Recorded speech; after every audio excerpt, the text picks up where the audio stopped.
Stop scrolling for 2 seconds if you support Suicide Prevention Month, because this is a lot for me to talk about, but if it helps someone else and maybe, I don't know, maybe this could help someone, but I I got assaulted about 2 months ago, and I won't say names for legal purposes, but it caused me to, as doctors have told me, a mental relapse. If anyone has been on my page long enough, they know that I'm a survivor of SA, specifically child SA. I grew up with it. I had to protect my family, or really my brother, from possibly becoming a victim. And I never really had a break. And for the past 5 years, I've been working my ass off to be mentally okay and to be better, break that generational cycle of abuse and neglect, not just physically but emotionally, and other things like that. And when this assault happened to me on July 8th, 2025, I initially wasn't going to report, because I was scared, because out of the many times I've been assaulted, only two of them ever went away, so to speak, and it wasn't for very long. And on last Wednesday, I got the news that basically, because he decided to not go to an interview, the prosecutors couldn't continue the case. Again, can't name names for legal reasons, but it for the past 2 months, I've been dealing with so much because it caused a ripple effect. Before this person did this to me, they also messed up my way to work, which cost me my job. So I've been working from home, doing freelance, doing whatever I can to make money, and my roommate has been helping me get by, basically, because I don't make much money right now. I ended up within the next 4 weeks finding out that I was pregnant with my assaulter's kid from that, even though I took 2 Plan Bs. And I'm telling you guys this because this is my story on how I almost didn't make it to today. Because last Wednesday when I heard that news, it's like my brain no longer felt a reason to be here anymore. I was so tired. There was just one thing after another. One thing after another. One thing after another. One thing after another. And um, right before I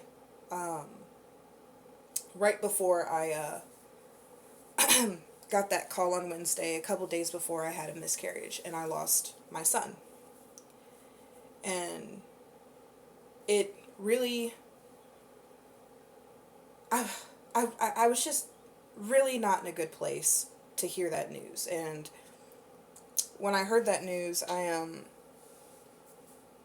was already just tired and done. So it got to a point where I felt the need to not be here anymore.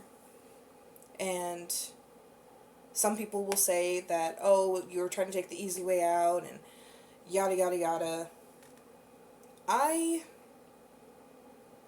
was fighting the whole time that I was going to do that. And it was like there was two monologues in my head. One that had always been there but been kind of quiet because I always would stuff it down. I'd push it away. I would have the will to fight it. And it was telling me to end myself because everything was so much.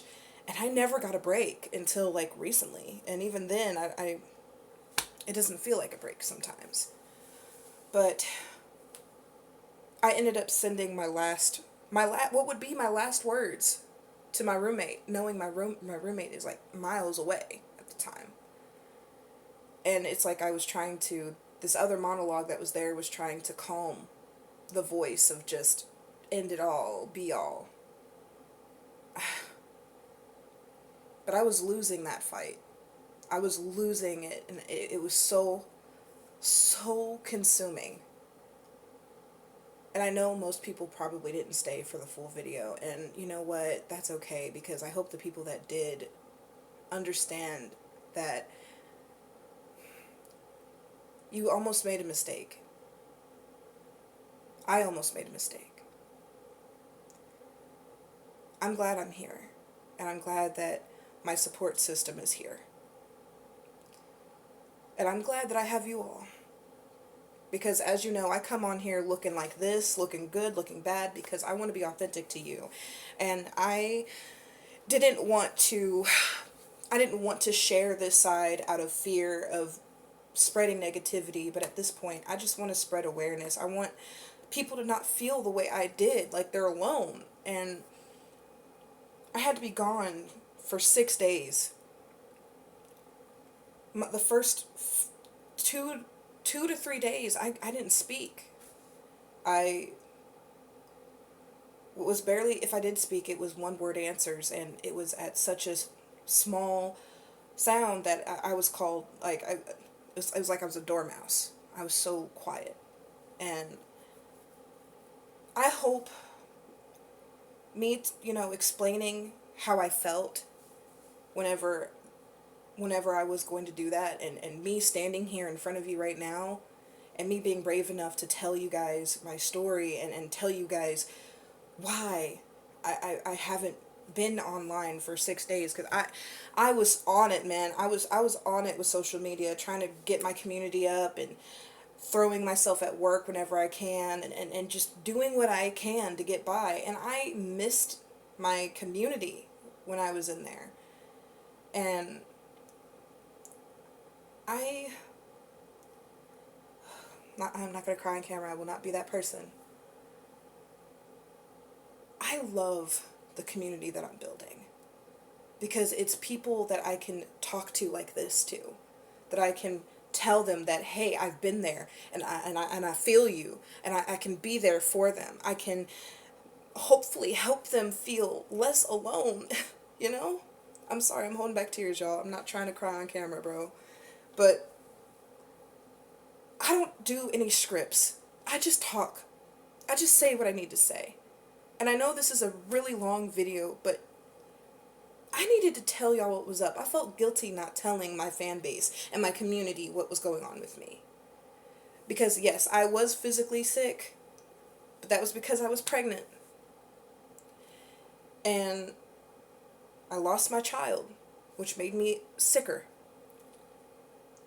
And then me being in the hospital wasn't because of the miscarriage. It was because I was going to end my life.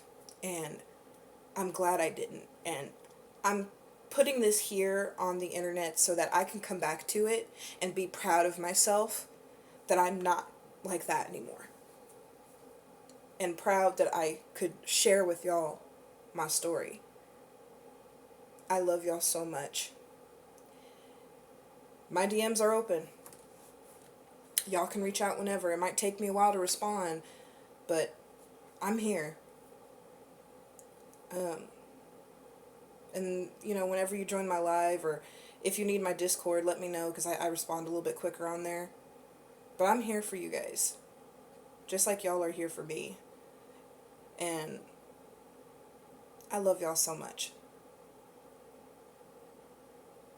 Check on your friends. Make sure they're doing okay.